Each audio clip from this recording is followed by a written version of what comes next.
네, 오늘 할 내용은 실내 협력의 진화라는 내용이고요. 협력 사회로 가는 에어비앤비 품앗이반에 대해서 안내를 드리는 시간이라고 보셔도 됩니다. 그래서 이 1, 2, 3단계로 갈 거고, Y, 그러니까 신뢰하는 집단, 신뢰하는 사회를 만들기 위해서는 왜 그래야 되는지, 그리고 이런 개념 설명들에 대해서 말씀드릴 거고요. 그리고 이제 다 같이 하는 이제 게임 실행이 있습니다. 그래서 이번 수업은 제가 일방적으로 말씀드리는 것도 있지만, 참여자분들이 같이 말씀해 주시는 것도 네, 되게 중요하거든요. 그래서 그 참여하시는 분들의 생각도 이제 채팅이나 아니면은 이제 말로 들어보는 시간을 가지겠습니다. 네, 일단 목차고요. 일단 레벨 0부터 시작을 할 거예요. 그래서 레벨 0에서는 이제 Y랑 이런 개념에 대해서 설명을 드릴 거고요. 레벨 1에서는 이제 테이커를 이제 고쳐 쓸 수 있는지에 대한 개념으로 갈 거고요.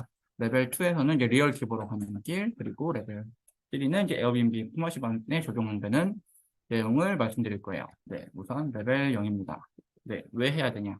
그래서 이 왜에 대한 부분은 한 세 가지로 준비를 했는데요. 일단 제가 왜 어쩌다 이 분야에 관심을 가졌는지 이 배경 스토리를 말씀드릴 거고요. 그래서 관련해서 영향받은 책들이랑 그리고 이제 목적에 대해서 즉 신뢰 사회를 구축하기 위해서 이제 준비를 한 거고요. 그래서 에어비앤비 품앗이반이랑 임장반이 있습니다. 그래서 일단 먼저 배경 스토리인데요. 제 과거 경험입니다. 저는 이제 20대 초반까지만 해도 너무나도 당연하게 테이커였어요. 그러니까 어떻게 보면 이제 테이커 외의 길을 생각을 전혀 못 해봤을 정도로 너무 당연하게 테이커였고, 그러다가 이제 20대 초반에 보드게임 카페에 가서 이제 사람들이랑 보드게임을 하다가 이제 그 게임하는 팀들 중에서 이제 협력하는 사람이 몇 명 있었어요. 그 사람들이 게임을 너무 잘 풀어가고, 뭐 규칙에 어긋나는 것도 아니어가지고 뭐라고 할 수도 없고, 또 서로 돕는 그 모습이 저게 인생 성공의 힌트이지 않을까 하는 생각을 하게 됐었습니다.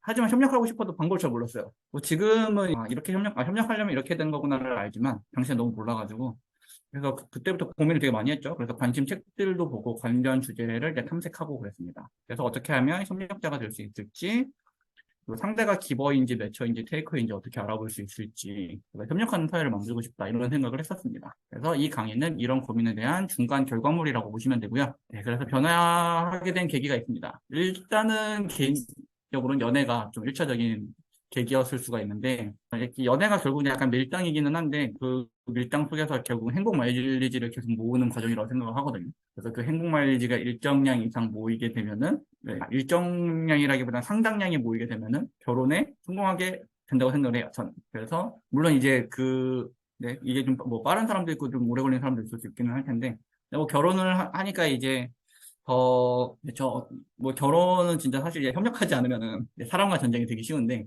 그래서 연애 때는 별로 안 싸웠는데, 결혼하고 나서 이제 싸우다가 깨달은 게, 내가 포기하면 편하다라는 걸 깨달으면서 좀 그때부터 많이 져줬던 것 같아요. 그러면서 제가 져주면은 이제 상대방도 좀 그거를 기억했다가 또 이제 반영해서 져주고 이러는 걸 보면서, 이게 협력의 기본 원리인가라는 생각을 했었던 것 같고요. 네, 이제 자녀 출생하게 되면서 이제 본격적인 인생 난이도가 하드코어로 올라가기 시작하면서 그럼에도 불구하고 이제 포기하지 않았던 거는 이제 자녀가 주는 그런 기쁨이나 행복이 너무 컸기 때문에 그래서 이런 부분들이 이제 그런 협력하는 부분에 있어서 좀 영향을 줬었고요. 그래서 이제 자녀를 잘 키우기 위해서 부의 축적이 좀 필요하다고 생각을 했었고, 그래서 부의 축적이 되다 보니까 좀 국간에서 임신난다고 그런 부분들이 협력으로 가는 길에 좀 있었고요. 그리고 이제 현금 흐름이 이제 좀 만들어지면서 좀 여유가 생겼던 것 같아요. 그래서 좀 여유가 생기면서 좀 도와줄 여유도 더 생겼던 것 같고요. 그리고 이제 강의랑 컨설팅 이런 부분들도 제가 강의나 컨설팅을 받기도 하고, 제가 이제 반대로 이제 강의를 하거나 컨설팅을 해드리기도 하면서 그런 행복의 본질이 약간 도움에 있는 게 아닌가 이런 생각을 하게 됐습니다. 예, 변화의 계기였고요. 영향받은 책들이 있는데요. 한 이 네 가지 책들 정도를 얘기할 수 있을 것 같아요. 그래서 오늘 다룰 내용은 이제 첫 번째 협력의 진화 관한 내용이고요.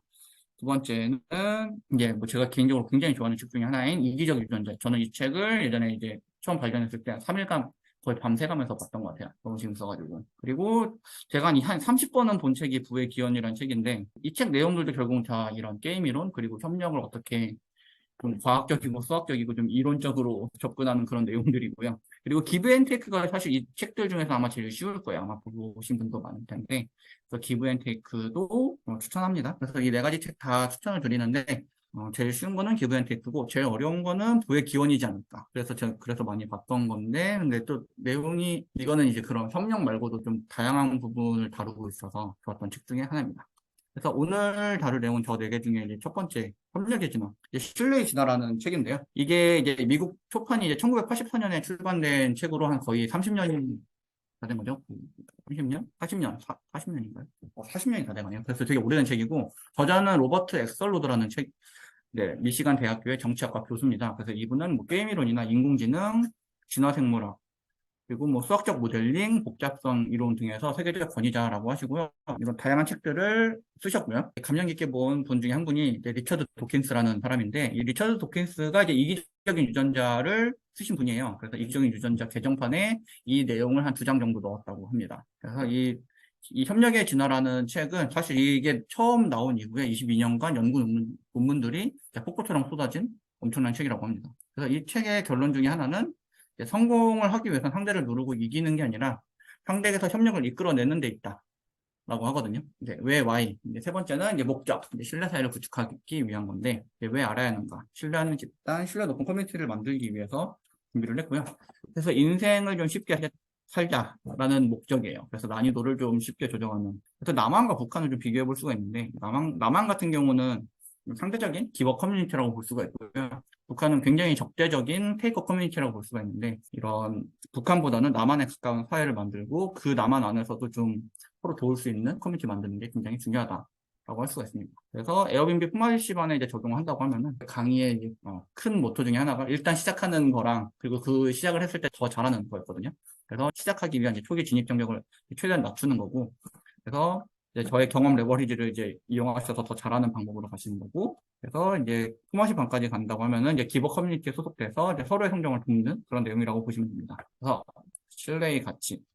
는 이제 행복의 열쇠라고 볼 수가 있습니다. 그래서 이제 과연 이제 테이커는 고쳐 쓸 수 있는가 이 주제가 있는데요. 그래서 이제 테이커는 이제 안고 갈 것인지 내칠 것인지 이런 문제를 이제 각 모두의 인생에서 고민하는 부분이죠. 그래서 사람 고쳐 쓰는 게 아니라는 얘기도 있어요. 그래서 테이커는 걸러야 하는 걸 수도 있을 텐데요. 근데 이제 테이커가 뭔지 한번 고민해 볼 필요가 있어요. 그래, 왜냐하면 이제 문제를 알아야 문제를 해결할 수 있으니까요.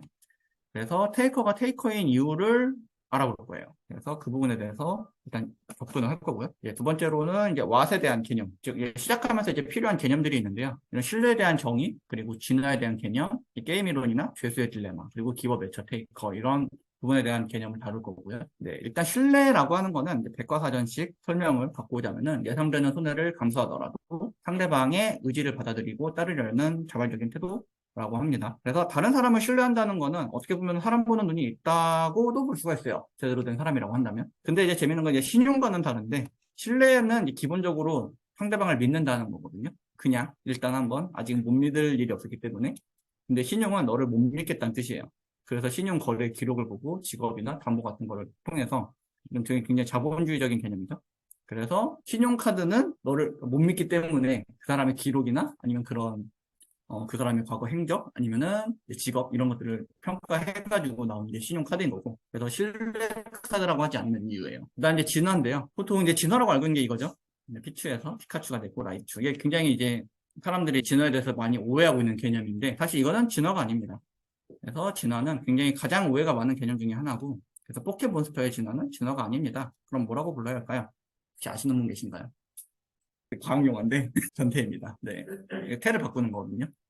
그래가지고 알에서 이렇게 번데기가 되고 애벌레가 되고 번데기가 되고 그 번데기 안에서 나오는 이런 과정이 변태라고 하죠. 그래서 이 나비 같은 경우는 이 번데기 안에 들어가 있을 때 안에가 어떻게 되는지 아세요?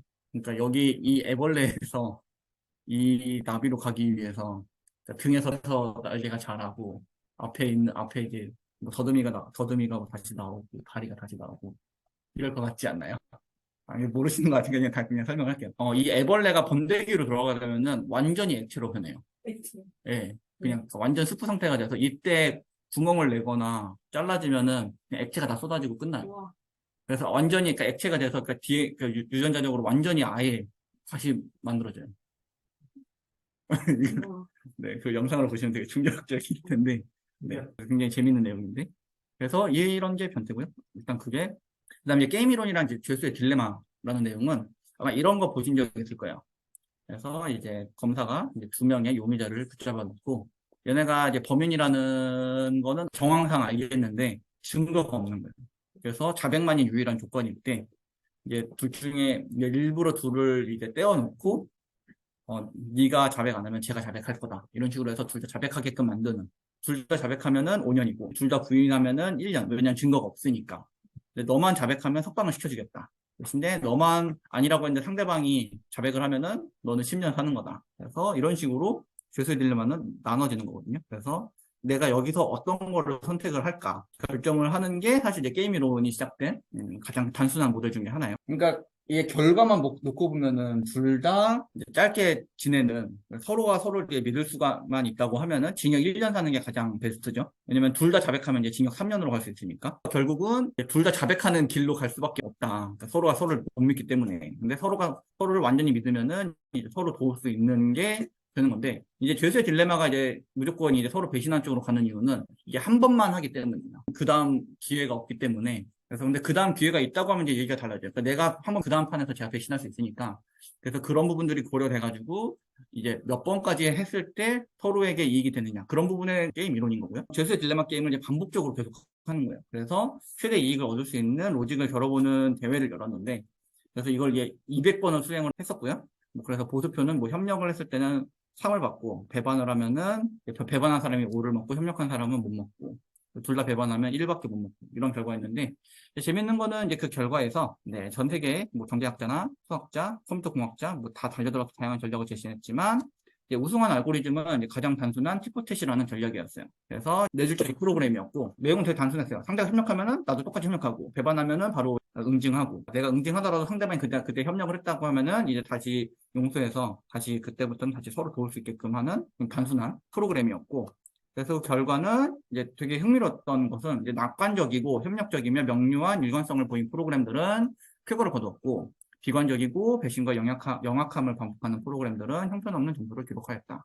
그래서 나아가 많은 이들을 주목하게 한 것은 티포텟은 상대를 무찔러서 우승한 게 아니라 대전한 상대보다 한 번도 높은 점수를 얻지를 못했어요. 근데 이제 그래서 상대방보다 점수는 높지 않았는데 상대로부터 협력적 태도를 이끌어서 모두 함께 좋은 점수를 얻어서 총점은 가장 높았다는 거죠. 그래서 1대1에서는 상대방이 좀 더 얻게 하고 총점으로 더 많이 가져갔다. 그런 내용이었고요. 그래서 이 신뢰의 진화라는 이 책은 이 협력의 진화라는 책을 시뮬레이션으로 만든 프로그램이 있어요. 그래서 이런 식으로 되게 귀엽게 생긴 캐릭터들이 나와가지고 이런 신뢰 게임이라고 하는 앞에 있는 신뢰 기계에다가 내가 동전을 넣으면 상대가 3개를 얻는 거예요. 그래서 마찬가지로 상대방도 동전을 넣으면은 이제 제가 동전 3개를 얻는 거고요. 그래서 두 사람은 이제 협력을 할 수도 있고요. 배신할 수도 있어요. 이 협력에, 여기서 말하는 협력과 배신은 동전을 넣을지 말지예요. 그래서 상대방이 이제 만약에 이제 배신을 해서 동전을 넣지 않는다고 하면은 그럼 이럴 땐 사실 상대가 배신한다고 하면은 이렇게 배신을 해야겠죠. 그래서 근데 배신하지 않고 만약 협력을 하면은 이제 이런 그림이 나올 수 있어요. 그래서 둘 다 배신하게 되면은 이제 0, 0인 거고 내가 협력하고 제가 배신했을 경우에는 상대방이 3을 먹고 나는 이제 마이너스 1이 되고 그래서 좀 전과 같은 경우에는 배신을 했어야 되는 거고 상대가 만약 협력한다고 하면은 이때는 협력을 하는 게 좋겠죠. 그래서 협력을 하게 되면은 서로 2개씩 먹을 수가 있고 이제 내가 이제 배신을 한다고 하면은 나는 3개, 쟤는 마이너스 1이 되겠죠. 그래서 한 판만 한다고 했을 경우에는 상대방이 협력을 한다고 했을 때 이제 저는 배신을 하는 게 유리한 전략이겠죠. 그래서 이 게임은 좀 이따가 해볼 거고요. 그 다음에는 이제 테이크업 매처 기버에 대한 판별 기준에 대해서 말씀을 드릴 건데요. 일단 이 기브 앤 테이크라는 책이 있어요. 그 미국 펜실베이니아의 대학교 교수인데요. 이분의 이제 아담 그랜트라고 해가지고 이제 이분이 이제 인간을 3가지로 분류를 했어요. 그래서 베풀고 돕는데 더 큰 의미를 느끼는 게 기버고 이제 받은 만큼 더 돌려주는 호혜주의가 매처 그리고 조심스럽고 방어적이며 준 것보다 많이 받으려고 하는 이기적인 테이커 이렇게 3가지가 있는데 네, 그래서 뭐 기버 매처 테이커 개념은 뭐 생소한 분은 없을 거예요. 그래서 뭐 기버 매처 테이커는 뭐 이런 게 있다. 어느 정도 감은 있으실 거예요. 그리고 그래서 이 부분은 넘어가고 그래서 이 책에서 말하는 거는 이제 이 기버가 재밌는 게 이제 사회 밑바닥이랑 사회 꼭대기 측에 이제 양분되어 있다. 그럴싸하네. 네, 그래서 초반에는 이제 타인과 조직을 돕는데 시간과 정열을 쏟는 기버가 성과가 낮은데 이제 시간이 갈수록 주변의 지지랑 안정을 얻어서 결국 성공의 사다리 가장 꼭대기에 또 기버가 있었다. 그래서 밑에 깔린 기버들은 좀 이제 먹히는 기버들이고 위에 있는 기버들은 이제 점수를 많이 모은 결과가 됐다는 거죠. 그래서 여기서 이제 각자의 한번 생각을 한번 들어보려고 하는데요. 네, 그래서 일단은 이제 본인을 기버 매처 테이커 중에 뭐라고 생각하시는지 그리고 대부분의 사람들은 매처가 많기 때문에 매처에 대한 경험보다는 기버나 테이커에 대한 경험을 좀 나눠보면 좋을 것 같아요. 그래서 온라인이랑 오프라인이 다 같이 있어가지고 이럴 때는 채팅으로 남기는 게 좋을 것 같아요. 그래서 채팅으로 단톡방에다 남겨주시면은 그걸 바탕으로 한번 이제 의견 공유를 하면서 진행을 해보겠습니다. 그래서 단톡방에 남겨주시면 감사하겠습니다. 그러면 이제 유건님부터 먼저 말씀해 주시겠어요? 네. 이걸 여기다 네. 말씀해 경험은 그냥 그 네. 말씀드린 대로 저는 뭐 네. 물질적인 거 말고 그냥 알고 있는 지식, 꿀팁 이런 걸 기준으로 생각을 했는데 저는 기보랑 매초 사이 조금 사람들 만나보다가 내가 이런 거를 먼저 선뜻 던져주는 편이긴 한데 이 사람이 쎄하다 그러면 그것을 멈추는 편이고 이 사람도 나한테 뭔가 주려고 노력한다 그러면은 아무 말 안 하다가도 혹시나 이런 거 있으시면은 그냥 해드릴 테니까 연락 달라 이런 식으로 하는 편이라서 기본은 외쳐 사이인 것 같고 기본은 내가 없이 자신이 가진 지식을 주는 사람 경험으로는 주변에서 저한테 그냥 지인들이 연락이 엄청 많이 와요. 가만히 있다가 나 이런 거 어떡하냐 그럼 그냥 일 생기면 해줄게 이러고 이럴 때 이렇게 해라 라고 많이 해주는 편이고 테이커도 같은 상황인데 이제 상담 한번 받으신 분들이 제 전화번호로 아니까 그냥 전화가 와요. 그냥 전화가 와가지고 저 저번에 상담했던 사람인데 이거 어떻게 되냐 물어보시면 제가 상담 다시 해주시면 재결제 해주셔야 됩니다 라고 항상 말씀을 드리거든요. 그걸 다 받아들이면 제가 일을 할 수가 없어서 그렇게 하면 그거 하나 물어보는데 제가 돈을 다시 드려야 되냐 이런 분이 정말 상상 초월 할 만큼 많아요. 많아요. 엄청 많아요. 비율이 한 몇 프로 정도 되나요? 한 30% 되는 것 같아요. 30%. 네. 제 경험 1000명 상담하면은 300명 정도는 예를 들어 생각보다 너무 많아가지고 네. 네, 저는 그런 경험을 많이 하다 보니까 이제 잘 쳐낼 수 있게 됐습니다. 네, 안 됩니다. 이렇게 하고 그냥 딱 끊어버려요. 그럼 후기를 안 좋게 다시죠. 어쩔 수 없는 것 같아요. 마이크 누구 넘겼을까요? 그 다음은 솜사님한테. 짜냐? 네. 저는 일단 제가 매처라고 생각을 하고요. 특히 이 일에 있어서는 그 페이를 받을 만큼 해주려는 성향이 있는데, 근데 그게 약간, 그러니까 많이 받고 대신 넉넉히 그냥 퍼주듯이 해주거든요. 근데, 이게 투자 목적으로 기버처럼 주는 것도 있어요. 그러니까 일단 포트폴리오 만들려는 생각으로 일단 넉넉히 퍼주고, 그걸 만들어 놓고 나중에 써먹어야지 하는 약간 그런 목적이 있어서 결국에 약간 대처. 강아지가 약간 부모자식 관계처럼 그런데 제가 강아지한테 기보가 되는 것이 같기도 한데 사실은 엄청 많이 받기 때문에 사람은 그만큼 그 받은 것만큼 주고 있기 때문에 사실 매출하고 생각이 들고요. 이거 경험은 진짜 받을 거 생각만큼 주는 건데 제 지인인데 진짜 제 또래고 소설가인데 너무 가난하고 진짜 아파서 암병동에 들어가고 이제 결국 병원에 들어가려 하더니 이제 오늘 들어갔는데 너무 안타까운 거예요. 돈 버는 방법도 모르고 막 그런 것들이 그 등단을 했는데 막 계속 당하기만 하고 막 이래가지고 그래서 계속 제가 뭘 주고 전해주고 돈도 그냥 뭐 이렇게 주기도 하고 그러면 사실 근본적인 방법은 그 사람이 의지가 생기고 뭐 이러는 건데 그래서 그런 사람들은 좀 되게 알려주고 아픈 사람한테 제가 계속 그렇게 마음이 가는 것 같아요. 테이크 병은 선생님 잠깐만요. 이거 지원이? 제가 한번 해볼게요. 음. 네, 저는 기보가 아닐까 생각을 합니다. 맞는 것 같아요. 저는 기보에 대해서 생각하는 기준이, 그냥 줬을 때 좋아하니까 좋더라고요. 그래서 제가 어릴 때부터 일관되게 하던 경험이 있는데, 저는 20살 때부터 했던 행동인 것 같아요. 그 전부터도 인간관계 속에서 했던 행동인 것 같은데, 되게 한 번에 6가지의 사고를 해야 되는 그런 환경에서 일을 한 적이 있어요. 레스토랑 업무였는데, 무전기를 들으면서 일하는 사람과 대화를 하고, 손님과 대화를 해야 되고, 손님 주문을 외워야 되고, 스토리도 봐야 되고, 들어오는 손님도 안내해야 되고, 계산도 해야 되고, 약간 이런 거를 동시다발적으로 하는 거였는데, 그 정신없는 환경에서 같이 일하는 사람들이 있는데 그 사람들도 되게 벅차하는 상황이에요. 근데 제가 그 사람들의 벅참을, 다음 행동을 제가 눈앞에서 좀 해줄 수 있는 게 점점 눈에 들어오더라고요. 그래서 그런 거를 미리 좀 준비를 해놓고 제 거도 일을 하고, 그랬을 때 좀 인정받는 그런 것도 되게 좋았고, 그렇게 도와줄 때 이 사람이 좋아하는 게 되게 좋았습니다. 그런 게 없습니다.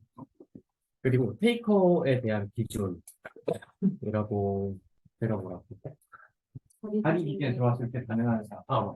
제가 이렇게 도움이 될 것 같다고 생각을 해서 이제 좀 줬는데, 그 상황에서인지 아니면 뭔지 잘 몰라도 이제 본인의 기준에서 관심이 없으면, 주는 걸 모르는 사람. 그러니까 받았는데 자기가 뭘 받았는지 모르는 사람이 좀 테이커라고 생각을 하고요. 사실 제가 테이커에 관한 경험이 떠오르는 게 없어요. 왜냐하면 저는 좀 주는 걸 좋아했기 때문에 이 사람이 뭔가 나쁜 기준을 가지고 저한테 좀 이용해 먹었어도 저는 이용당했다는 생각을 아예 가지질 않았어요. 그냥, 이 사람이 뭔가 그냥 필요해서 그냥 이런 행동을 했구나라고 받아들였지. 나 이용해서 나 이용당했다. 이런 생각을 거의 안 가져봤던 것 같아요. 그래서 또 경험이 크게 없어요. 난 그렇습니다. 음, 네, 선생님은. 네. 저는 제 자신을 매처라고 생각합니다. 왜냐하면은, 기부에 대한 중요성이나 이런 거를 책으로도 보고 또 좋은 분들을 만나면서 느끼게 돼서, 기부나 매처에 대하여서 뭔가를 내어주거나 하는 거를 되게 아깝다고 생각하지 않고, 그래서 나 요즘에 기부로 되고 있는 게 아닐까라고 생각을 했었는데, 근데 그냥 제가 좋은 사람들이 이제 주변에 많이 생겨서 그런 거였다는 생각이 들더라고요. 왜냐하면은 제가 테이커를 요즘에 좀 이 사람은 테이커이지 않을까라고 생각하는 관찰하는 사람인데 그 사람한테 내가 대하는 모습이 나는 절대 기부할 수는 없는 건가? 라는 생각이 좀 들더라고요. 제가 테이커를 대하는 제 모습을 좀 보면서 그래서 저는 매처라고 생각하게 됐고요. 기부에 관한 기준은 저는 기본은 생산자라고 생각합니다. 예를 들어서 유건님께 치토스나 맛있는 과자 한 봉지를 선물한다고 해서 기부라는 소리를 들을 수는 없지 않을까라고 생각하기 때문에 기부를 하기 위해서는 좀 가치 창출이 선행되어야 되지 않을까라는 생각이 들었거든요. 근데 그런 가치를 줄 수 있는 사람이 기버이지 않을까 생각을 하고 있습니다. 테이커는 눈앞의 이익만 보는 사람인 것 같아요. 왜냐하면은 기브앤테이크가 그 사회에 장기적으로 더 유리하다고 생각하는데 그 눈앞의 이익을 위해서 좀 장기적인 관점을 갖지 못하는 게 아닐까라고 생각이 들고 특히 뭐 한국이나 또 선진국이 하나여서는 근데 혹은 선천적인 걸 수도 있다고 생각 들어요. 그 비양심적이라든지 사회성이 결여된 그런 부분이 있지 않을까라고 하는 게 저의 의견이었습니다. 감사합니다. 변호사님 혹시 가능하신가요? 그게 아직 생각을 못 해봐가지고 잘 모르겠습니다. 음, 그리고 매출 테이커 바로 떠오르는 걸 얘기를 해볼까요? 저는 테이커는 뭐 기본적으로 어 내가 조금 더 받길 원하는 사람이라고 정의를 하고 매처는 뭐 그거에 비슷하게 한다고 하면은 그건 기본에 대해서 생각을 많이 해봤거든요. 사실 테이커랑 매처에 대해서 많이 생각하기보다는 저는 기본적으로 오랫동안 테이커였고 항상 부족하다고 느끼는 편이었던 것 같아요. 결핍에 대해서 되게 많이 느껴가지고 그랬었고 제가 기버를 공부를 하면서 기버가 두 가지가 있겠다라고 생각이 들었어요. 하나는 상위 기버고 하나는 하위 기버인데 이 상위 기버, 하위 기버는 어떻게 나누냐면은,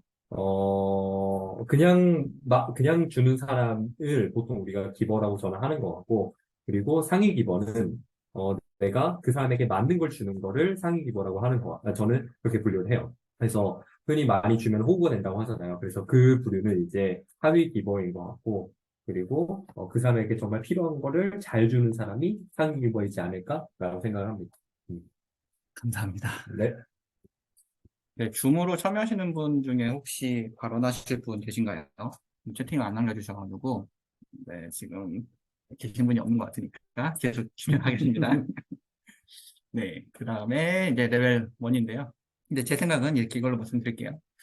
테이커, 뭐 의견들 많이 들어봤는데요. 이제 테이커에 대해서 재밌는 얘기 중에 하나가 이제 사업자의 입장에서 알바생은 거의 다 테이커다. 알바생은, 기버가 없다. 사실 뭐 어떻게 보면 되게 당연할 수밖에 없는 내용이기는 한데, 그럴 수 있죠. 그래서 기버인 알바생이나 직원은 결국 떠나간다. 그렇죠? 그럴 수 있고요. 그리고 사실 이제 조직 생활하면서 다들 경험하게 되는 약간 테이커스러운 조직 문화를 겪으셨을 수도 있어요. 그리고 이제 밖에서는 기버지만 이제 안에서는 가족들한테는 테이커인 그런 부모님이 있을 수도 있어요.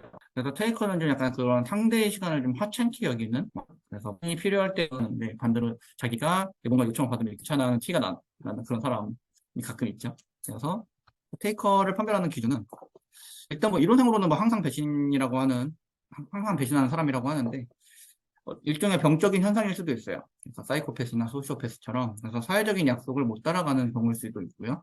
그래서 삶의 여유가 없어서 그럴 수도 있어요. 고마움을 잘 못 느끼는 거죠. 살기 벅차서.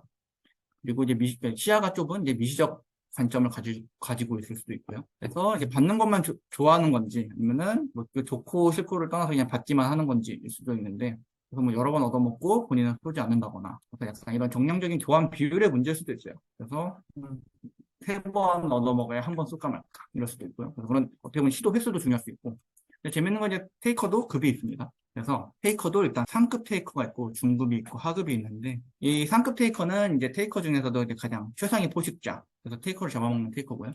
중급 테이커가 어떻게 보면 이제 테이커라고 하는 그 계열 중에서 가장 어떻게 보면 생존 게임이 제일 치열한 영역이 이 중급 테이커고요. 하급 테이커라고 해서 약간 수동적인 테이커가 있는데 약간 본인을 매처라고 생각하는 좀 그 애매한 영역, 그러니까 회색 지대도 있어요. 그래서 과연 매처랑 얼마나 다른지 한번 볼 필요가 있는데요. 이 매처의 영역은 아까 이제 얘기했던 TFT, T포텟, 즉 이 T포텟은 이제 눈에는 눈, 이에는 이로 나아가는 거고, 그래서 나한테 해준 대로 갚는다. 그래서 은혜는 은혜로, 배신은 배신으로 대응하는 전략이죠. 그래서 받은 만큼만 돌려준다라고 생각할 수도 있는데, 그게 이제 스스로 정한 교환 비율이 1대1이다 보니까, 그거는 이제 본인만의 생각이고, 어떻게 보면 이제 이렇게 생각하기 시작하면은 이제 수동적 테이커의 영역일 수도 있어요. 그리고 이제 먼저 받고 난 다음에 이제 돌려준다고 하면서 이제 먼저 받아야지 돌려주는 사람 중에서 이제 매처라고 생각하는 사람이 있는데, 진짜 매처는 일단 최소 한 번은 먼저 주고 좀 지켜보는 것 같아요. 그래서 이 먼저 한 번 줄 수 있느냐 없느냐도 굉장히 중요한 그 매처와 테이커를 가르는 중요한 분기점 중에 하나라고 볼 수가 있고요. 그래서 이 매처는 이제 두 가지 측면이 있는데요. 하나는 이제 소극적인 매처가 있고요. 이 소극적인 매처는 이제 받으면 무조건 돌려줘요. 근데 그리고 그냥 웬만하면 살짝 도와주는 정도는 하는데 이 도움을 자기가 받으면 나중에 갚는 거에 대한 부담감이나 귀찮음 같은 게 있어서 그냥 안 돕고 그러니까 이제 안 받고 안 줄래 이런 마음으로 사는 소극적인 매처도 있고요. 반대로 이제 되게 적극적인 매처가 있어요. 이거는 그냥 스펙트럼이 나눠지긴 할 텐데 이제 내가 이제 쫓아가서 이제 복수를 하는 거죠. 나한테 복수 줄 수도 있고, 은혜를 갚는 것도 있고, 그냥 내 앞마당은 내가 청소하는 그런. 그래서 내 사람은 내가 지킨다. 이런 개념의 적극적인 매처도 있습니다. 그럼 이제 기벌은 무엇일까 하면요. 네, 아까 현수님이 말씀하셨는데, 이런 능력자, 아까 생산자라고도 할 수 있어요. 그래서 일단 쓸모 있는 걸 줘야지 의미가 있고, 쓸모 없는 거 주는 거는, 이제 스스로 이제 기벌하고 착각하는 걸 수 있는 거죠. 그래서 가치 있는 것을 생산해야 되는 그런 가치의 상대성 문제가 있을 수 있고요. 그리고 돕는 즐거움을 아는 것이라고 볼 수도 있어요. 그래서 돕는 즐거움의 본질은 사실 자아 실현일 수도 있고 자기 자존감이 부족해서 누군가를 도울 때만 이제 자기의 존재감을 느낄 수 있는 거죠. 그래서 이런 기버 행위의 이점은 일단 기버로 살게 되면 인간관계가 되게 쉬워집니다. 그래서 테이커의 삶은 관계에서 특히 힘든데요. 그래서 이제 돕다 보면은 자신의 재능을 발견할 수도 있고, 그리고 그 발견한 걸 더 개발할 수도 있습니다. 그래서 시간의 가치가 상승되기도 하고요. 그래서 자신과 타인의 시간 가치가 동시에 발전될 수가 있습니다. 그래서 일종의 인과응보라고 할 수 있죠. 결국 뿌린 대로 거두기 때문에요. 그래서 이 기버의 개념은 일단 먼저 주고 나중에 받는다. 그래서 호흡의 원리라고 볼 수도 있는데, 이 호흡이라고 하는 단어는 내뱉고 들어 마신다라는 한자거든요. 이게 호가 내뱉는 거고요. 흡이 들여 마시는 거예요. 그러니까 흡호가 아니라 호흡인 이유는 먼저 내뱉고 나서 다시 이제 들어 마신다는 거죠. 그래서 받는 것보다 많이 베푸는 게 결국 기버의 개념이고, 어떻게 보면 교환 비율이 좋다고 볼 수도 있어요. 그리고 상대에게 유리한 거래 기회를 제공하는 게 이제 기버의 개념인 거죠. 그리고 이제 대가를 바라지 않고 돕는 그런 기버도 있을 수가 있어요. 그래서 손해를 보면서까지도 타인을 돕는 이런 물주라는 개념이 있는데요. 이 손해를 보면서 주는 존재는 이제 보통 일단 첫 번째로는 이제 부모 자녀 관계는 기버 테이커 관계일 수밖에 없어요. 그러니까 부모가 자녀를 키우는데 매처 관계로 간다거나 아니면 테이커 관계로 간다거나 할 수가 없죠. 그러니까 일단은 특히 갓 태어난 자녀는 무조건 받을 수밖에 없어요. 모든 보살핌을 먹고 자고 뭐옷 입고 이런 걸 모든 거를 이제 하면서 이제 점점 이제 자기 사람으로 갇혀 나가는 거죠. 스스로 할 수 있는 게 점점 생기면서 그리고 정부도 국민에 대해서 사실 대부분의 국민은 알아서 할 수가 없어요. 그러니까 정부라고 하는 울타리가 없으면은 그쵸? 경찰, 행정, 복지, 아니면 군대, 외교 이런 것들을 생각을 했을 때 국민은 사실 스스로 자신을 지킬 수 없기 때문에 정부는 어떻게 보면 손해를 보면서까지도 국민을 지켜야 되는 그런 물주 같은 존재고요. 그리고 뭐 종교도 그럴 수가 있어요. 이 사이비 종교가 아니라는 전제하에 이 종교는 이제 빈민구지라는 이제 큰 뜻에 맞춰서 이제 신자를 계속 도와주기도 하고요. 그래서 정부가 이제 못 챙기는 그런 사각지대를 사실 종교가 커버하는 경우도 되게 많고요. 그래서 이런 물주라는 개념이 있는데 이 물주는 결국 이제 보상 시스템을 어떻게 설계하느냐의 문제예요. 그래서 만약에 부모나 정부나 종교가 테이커라고 하면은 그 사회는 완전 생존이 돼요. 그래서 북한이 사실 그런 이유도 정부가 테이커 있기 때문에 그런 거라고 볼 수가 있고요. 그래서 이 보상 시스템이 존재를 하려면은 이런 천혜의 유리한 환경이 존재를 해야 돼요. 그래서 골디락스 존이라고도 하는데 지구가 지금 이렇게 생물이 번식하기 좋은 이유는 이제 태양계가 굉장히 유리한 환경이기 때문에 그래서 그 안에 있는 생물들이 나눠 먹을 게 있기 때문인 거죠. 그 안에서도 이제 선진국, 후진국이 나뉘는 건데 좀 더 먹을 게 풍부하고 그렇지 못하느냐에 따라 가지고 이런 보상 시스템이 설계되는 거기도 합니다. 그리고 이제 기버 중에서도 이제 위장 기버라고 하는 일종의 착한 척하는 사람들이 있는데요. 이게 그냥 기버인 것처럼 보이지만 실제로 기버가 아닌 경우도 있더라고요. 그래서 사실 착하고 싶어서 착한 게 아니라 좀 겁이 많아서 어쩔 수 없이 착한 척하고 있는 사람들도 가끔 있어요. 그래서 그런 사람들이 만약 자신의 안전만 확보된다고 하면 사실 어떻게 변할지는 알 수 없는 거죠. 그래서 반대의 개념도 있는데 이제 위장 테이커라는 개념도 있어요. 그래서 위장 테이커라는 거는 일종의 이제 위약이라는 개념이거든요. 그래서 위선의 반대말이 위약이에요. 위선이 이제 착한 척이라면은 위약은 이제 나쁜 척, 악한 척 하는 거죠. 그래서 위약을 왜 하냐? 이미지만 깎아 먹는 게 아닌가라고 할 수 있는데 일단 생존의 목적이 굉장히 커요. 그래서 이 예시는 이제 그 다음 장에서 보여드릴 텐데 그래서 이 내용이 결국 테이커가 왜 배신을 하는 건지 그래서 배신을 하는 거에 대한 가치가 어디 있느냐인 건데요. 이 위약의 필요성, 그러니까 지금 생존을 위해서 위약을 하는 경우는 생물 에서 많이 나타나요. 이런 식으로 이제 경계색이나 보호색을 통해 가지고 개구리는 사실 어떻게 보면은 새한테 잡아먹힐 위험이 굉장히 높은 생물계의 가장 밑바닥에 해당한다고 할 수가 있는데 그런 식으로 위험해 보이는 색깔을 띈다거나 그런 나방도 네, 일부러 지금 그림은 작은 걸로 했어요. 너무 점짜리여서. 그래서 애벌레 같은 경우도 애벌레가 아니라 뭔가 다른 좀 이렇게 되게 위험해 보이는 무엇으로 좀 위장을 하는 이런 게 일종의 위약이라고 볼 수가 있어요. 뭐 사람도 그런 경우가 있죠. 뭐 일부러 문신을 해가지고 자기가 센 척 한다거나 아니면은 뭐 피어싱이라든가 뭐 하여간 이 외모를 좀 이렇게 위협적으로 꾸민다거나 아니면 욕을 많이 한다거나 아니면은 뭐 헬스 열심히 해가지고 몸 키우는 것도 어떻게 보면 큰 틀에서는 같은 맥락일 수 있어요. 물론 이제 건강이라고 하는 그런 것도 있기는 하지만 일단 뭐 몸을 키우고 좀 강해 보여야지 삶이 편해지니까요. 그래서 이런 테이커는 이제 왜 배신을 하는 걸까라는 부분에서 일단 이게 그러니까 선천적인 게 아니라 이제 후천적으로 흑화하는 경우도 있어요. 그래서 이런 두려움, 불안을 통해 가지고 뭐 위약을 할 수도 있고요. 선천적으로 타고나기도 합니다. 그래서 이제 카르마 개념이 없어서 그럴 수도 있고요. 그래서 일종의 정보력이 좀 없어서 정보 격차가 낮아서 배신할 수도 있습니다. 그래서 정보가 많으면 협력하지 않을까. 그래서 이제 테이커는 왜 이제 배신을 하는 걸까 해서 이 게임 이론에서는 이제 환경 결정론이라는 주장도 있어요. 그러니까 애당초 배울 기회가 없었고, 그래서 그 환경에서는 이제 생존을 위해서 북한 같은 경우에는 먼저 배신하는 게 우월 전략일 수밖에 없다는 거죠. 그래서 불리한 환경에서는 테이커가 이제 만들어지게 되고, 그러면 테이커가 많아지면서 더 불리한 환경이 되고, 더 테이커가 더 많아지고, 더 안 좋은 환경이 되면서 계속 많아지는 악순환에 빠질 수 있다는 거죠. 그래서 이런 테이커랑 지능의 상관관계에 대해서 궁금할 수가 있는데요. 그래서 지능이 높으면, 그러니까 지능이 낮아서 테이커인 게 아니지 않을까라는 의문을 가질 수 있어요. 근데, 네, 이 지능과 이제 기버 매처 테이커 전략을 봤을 때, 지능이 높을수록 기버거나 매처라기보다는 지능이 높을수록 환경에 빨리 적응할 가능성이 높아요. 그래서 불리한 환경에서 남들보다 빠르게 테이커 전략으로 전환할 수가 있고요. 개인화 전략이죠. 그리고 유리한 환경에서는 기버 네트워크를 구축하는 그런 조직화 전략을 쓸 수 있습니다. 그래서 그럼에도 이제 기버가 되어야 할 이유는요. 그리고 우리 자신도 결국은 이 환경의 일부이기 때문에, 그래서 유리한 환경에서 기버가 만들어지죠. 점점 많아질 수 있고요. 그럼 더 유리한 환경이 되고, 기버가 계속 더 많아지는 그런 선순환의 구조를 무한 반복할 수 있기 때문에. 그리고 이제 기버가 되어야 될 이유 중에 하나는 상대방의 배신이 고의가 아닐 수도 있어요. 그러니까 일부러 그런 게 아니라 실수로 그럴 수가 있는데, 그래서 그 사람이 실수의 가능성을 고려해서 이런 관용을 베풀 필요가 있다. 그래서 일종의 이제 문맹률의 문제일 수도 있기 때문에, 못 배워서 그런 걸 수도 있기 때문에 교육을 해야 된다. 그래서 교육의 필요성이 여기서 나오는 거죠. 그래서 이제 신뢰의 진화라고 하는 게임이 이제 시사하는 바는 환경 결정론이라고 할 수가 있습니다. 그래서 환경이 전략을 결정한다. 플레이어 또한 이제 환경의 일부라고 볼 수가 있고요. 그래서 기버가 많은 환경에서는 빨리 기버가 되는 게 좋고요. 테이크가 많은 환경에서는 테이크로 빨리 바뀌거나 거기를 뜨는 게 가장 최선의 전략이 될 수가 있죠. 그래서 진짜 필요한 건 사실 어떻게 보면 기버가 아닐 수도 있어요. 그리고 악의 축은 사실 테이커가 아닐 수도 있고요. 그래서 이제 테이커는 이제 고쳤을 수 있을까라는 입장에서 저는 이제 반반이라고 생각을 해요. 가능한 경우는 이제 아직 경험이 부족한 좀 아직 어린 경우에는 이제 배우면 된다라는 입장이고요. 이제 불가능한 경우는 이제 너무 이제 닳고 달아가지고 이제 완전 이제 속물이 될 수가 있어요. 그래서 이제 안 그런 척하고 이제 몰래 배신을 때린다거나 아니면 이제 완전히 꼰대가 돼서 이제 세상 부자는 다 테이커야. 그래서 내가 부자가 되기 위해서는 나 테이커가 돼야 돼. 라고 생각할 수가 있어요. 그래서 최적의 생존 전략은 뭐 그때그때 달라진 거죠. 그 환경에 따라 달라진 거고. 그래서 우리는 이제 무엇을 추구해야 하는가라는 문제에 이제 당면하게 되는데 이 기버랑 테이커는 1대1로 만나게 됐을 경우에 무조건 이제 테이커가 이기게 돼 있어요. 테이커가 계속 뺏어먹으니까. 근데 재밌는 거는 이 기버 집단과 테이커 집단이 만나게 되면은 이럴 때는 기버 집단이 이겨요. 되게 재밌는 건데. 그래서 미국이나 아니면은 이런 선진들이 강한 이유가 기버 집단이 굉장히 잘 구축이 되어 있기 때문에 그런 거거든요. 그렇기 때문에 이것이 우리가 스스로 환경을 개선해 나가야 하는 이유라고 할 수가 있습니다.